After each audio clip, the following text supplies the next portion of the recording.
Dakar. After Senegal ordered universities to shut over the coronavirus outbreak, Ousmane Asaka, a student from Niger, found himself having to sleep on the pavement outside his shuttered dormitory in Dakar, with packed suitcases at his side but nowhere to go. Though he had displayed no COVID-19 symptoms, Asaka, 24, was concerned about inadvertently taking the virus back to his home village of Bengu and had decided to stay put following the March 14 order. Most of his 80,000 fellow students at Sheikh Anta Diop University had crammed themselves onto buses or rushed to Dakar airport before flights were suspended and borders closed.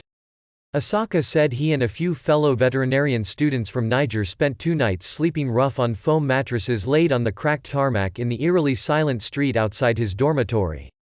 "We had to spend a lot of time on the beds, suffering as we waited," he said, alluding to the discomfort and uncertainty. The university then learned of their plight and put them up in off-campus housing left empty by the exodus. The university could not be reached for comment on how many foreign students it is housing during the shutdown, but at least 20% of its student body come from abroad. Regional freedom of movement allows many West Africans to work or study in nearby countries. Senegal has so far confirmed 412 coronavirus cases and 5 deaths since the first case was registered on March 2. Niger has reported 655 confirmed cases and 20 deaths since the first case was registered there on March 20. Asaka's group of around 15 Nigerian students have tried to isolate themselves, while maintaining as normal a life as possible.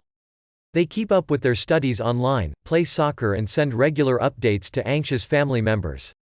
"All they ask about is the disease," Asaka said in his new shared dorm room, which was cluttered with half-unpacked bags and a prayer mat laid neatly to one side. "We try to make them understand that we're really okay." Asaka is resigned to waiting out the epidemic far from home, but misses the buzz of student life. The nearby campus is deserted. Clothes lines under dormitory windows, normally heavy with students washing, sway empty in the breeze. After completing his studies, he plans to return to Niger to set up a fish farm in the countryside where his family has worked as fishermen for generations.